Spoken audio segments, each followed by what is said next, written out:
Thank you, Dan. Good evening. Tonight I'd like to discuss terrorism.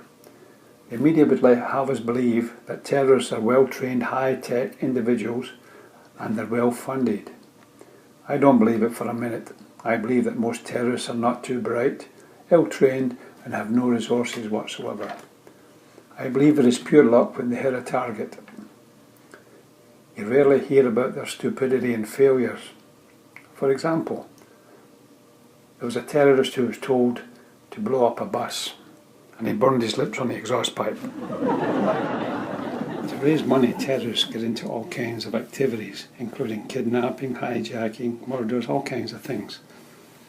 One terrorist, you probably won't hear about this one, he was obsessed with D.B. Cooper, who was an American in the 70s who hijacked an aeroplane. He demanded $220,000, and when he was over the northern states, he jumped out with a parachute and disappeared, never to be seen again. Now this terrorist, he thought he could do one better, so what he did was, he hijacked a nuclear submarine. Yep, a nuclear submarine. He hijacked a submarine, he demanded $10 million and a parachute. At training camp, this terrorist was taught to throw a grenade. He was told, you take the grenade, pull the pin, count to 10 and throw the grenade. So he got a grenade, went to a public place, stood way back, took his grenade, pulled the pin, looked around, he put the grenade in his pocket and he started counting 1, 2, 3, 4, 5, changed hands, 6, 7, don't tell me, 8, boom. Guess you get the picture. Of course, all terrorists aren't committed 100%. In fact, there was one terrorist, he was so disillusioned he converted to Catholicism. And when he died, he was met at the pearly gates by St. Peter. And before he entered, Peter says, I'm afraid, before you enter heaven, you've got to have done something in your life that's been very brave.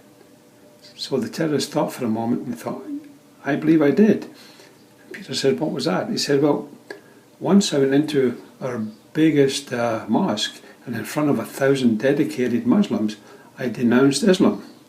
And I told the congregation of over 1,000 that I had converted Catholicism. Peter was in awe. He was just amazed. He said, wow, that's the bravest thing I've ever heard. He said, well, when was this? And he said, about 5 minutes ago. There's something genetically wrong with people who detonate bombs and commit suicide. Experts have been looking into this for many, many years and have deducted that these people who are not normal are brainwashed. And how they do that is they fill their boots with water. You probably didn't hear about the terrorist whose arm caught fire after throwing a Molotov cocktail at a building. He ran down the street with his arm on fire. He was waving it around. He turned a corner and bumped into a policeman. The terrorist immediately thrust his hand and his arm into his shirt. The policeman told the terrorist he was under arrest for having a concealed firearm. Terrorism is a global phenomenon. It comes in all races, sects, religions and countries. For instance, there was an Irish couple, Patrick and Dina, who decided they wanted to join the IRA, and after 2 years of intensive training, it was decided that Patrick would not make a good terrorist. On the other hand, dynamite. And there was a terrorist who walked into a Catholic church during services. He walked to the altar, picked up a crucifix, and started beating up on the priest. He was subsequently arrested, and at his trial he was asked why he did this, and he said he wanted a weapon of mass disruption. Terrorists start at a very young age. In fact, they get taught in school. There was a 6-year-old kid in school who got an A+ in his science project for the best stink bomb. He threw a stick of dynamite in the toilet. And his teenage brother couldn't get his homemade bomb to detonate, so he took it to his teacher, who checked it over and told him he was using the wrong type of percussion cap. He was using a hi-hat from his drum kit. Anything but high-tech. There was a terrorist who thought that a hashtag was a label for his bag of weed, and an AK-47 was a personalised licence plate.